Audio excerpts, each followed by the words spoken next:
To be clear on what we're doing here, we should look at one of those claims, the heart pumps the blood, and see if that's true. And only then say, okay, if that's not true, then how does the blood move?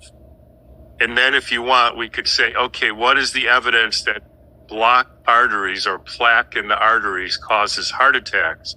Why is that important? Because we have an approximately $100 billion a year industry unblocking people's arteries. Stents, statins, court bypasses, etc. It's the number one money maker for most hospitals in the United States. There was a recent study in The Lancet 2018 showing $50 billion worth of stents per year, showing no benefit from stents. They don't prolong life. They don't prevent further heart attacks. And for the first time ever, they did essentially a blinded study. So they took people with chest pain. They did a stent in half. The other half, they put a catheter in, told them they did a stent, but didn't. And they had the same amount of chest pain 6 weeks later. Let's get into that one first, because it's a big deal for people. So the way I got into this, it's basically simple logic.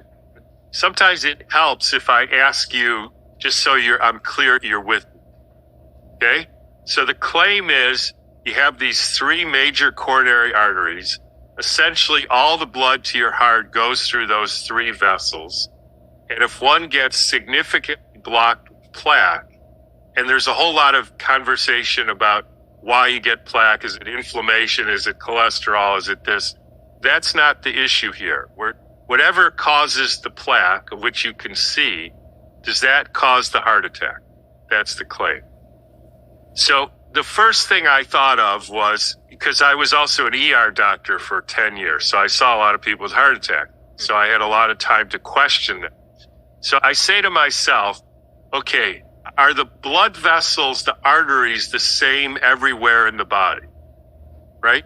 In other words, your coronary arteries made of the same thing as the splenic artery, carotid artery, hepatic artery. What do you think? I would just guess, yes. Yes, that's because we don't have a special artery for our heart. Okay, so there's something depositing in those arteries.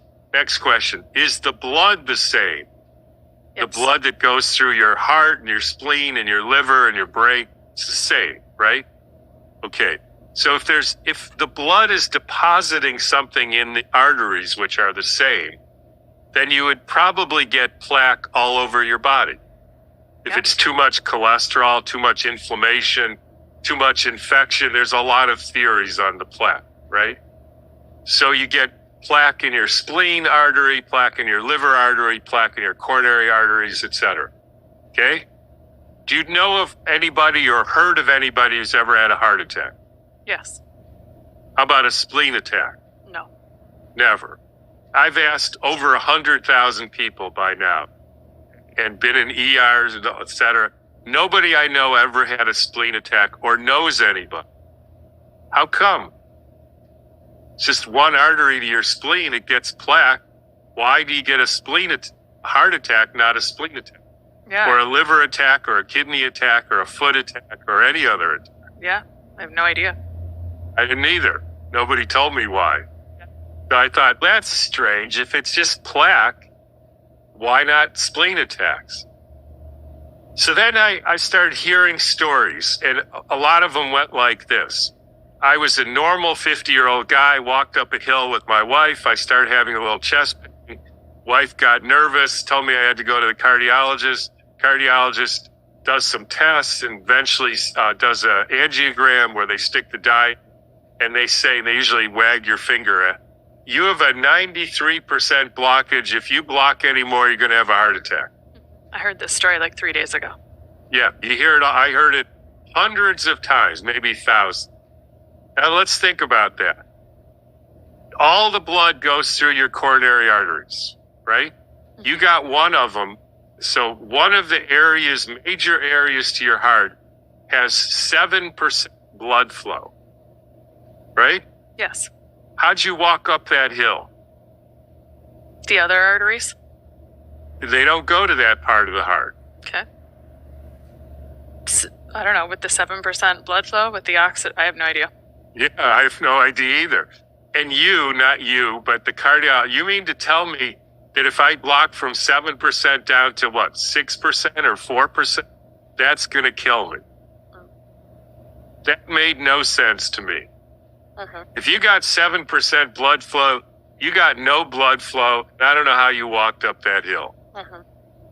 So that didn't make any sense to me either. Now I'm just using what I'm told, investigating those claims. So then I go to the literature and looked at every single autopsy study since 1930, when they started in 1940 with this coronary artery theory. And the first thing I found out was most cardiologists didn't believe it.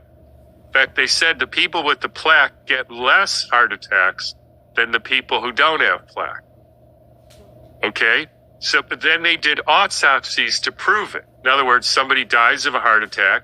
They cut open their arteries, see how many of them had significant plaque. The numbers that I found were a low of 18%, which means 82% of people who died of heart attacks, that's the worst of the worst, had no plaque of any significance.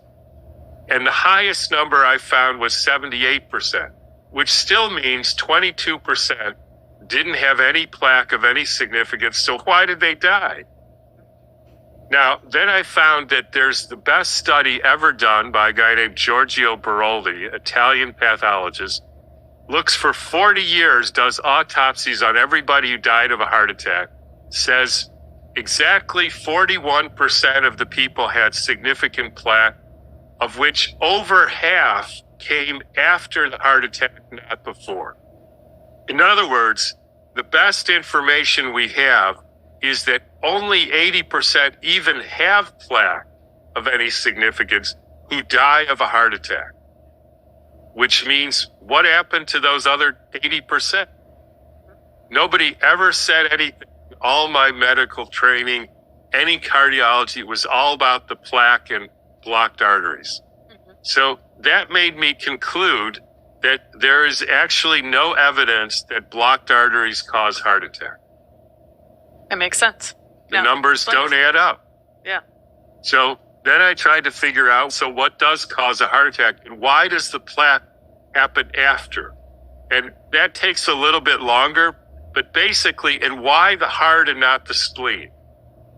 So it turns out the heart is the most metabolically active organ, uses the most energy, which they say is ATP, but it turns out it isn't. ATP has nothing to do with energy, but that's a different story. It uses the most energy, and it's the most likely to do this so-called glycolytic shift, which means it goes anaerobic and starts fermenting instead of respiring, right? Usually you use oxygen, although it turns out we don't actually breathe in oxygen, but that's a whole nother story. We make energy through oxidative phosphorylation, but if we exceed our capacity or have some event happen or something, if we run too much, our leg goes anaerobic, it ferments, builds up lactic acid, we get a cramp, which hurts, and then we stop running. Same thing happens in the heart, except it's much more likely to do. Lactic acid builds up because of this fermentation.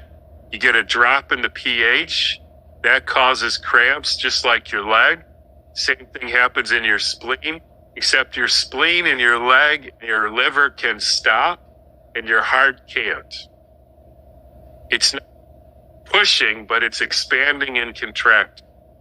And so it can't stop. And so the lactic acid builds up, you go acidotic, that creates a necrosis or a breakdown of the tissue, and that's what we call a heart attack. And then the blood can't go through that dead tissue, so it's like a river that's been dammed, and you get debris build up upstream of the dam, which is why you get all of the coronary artery blockages happen after the damage, not before. Just like Baroldi found.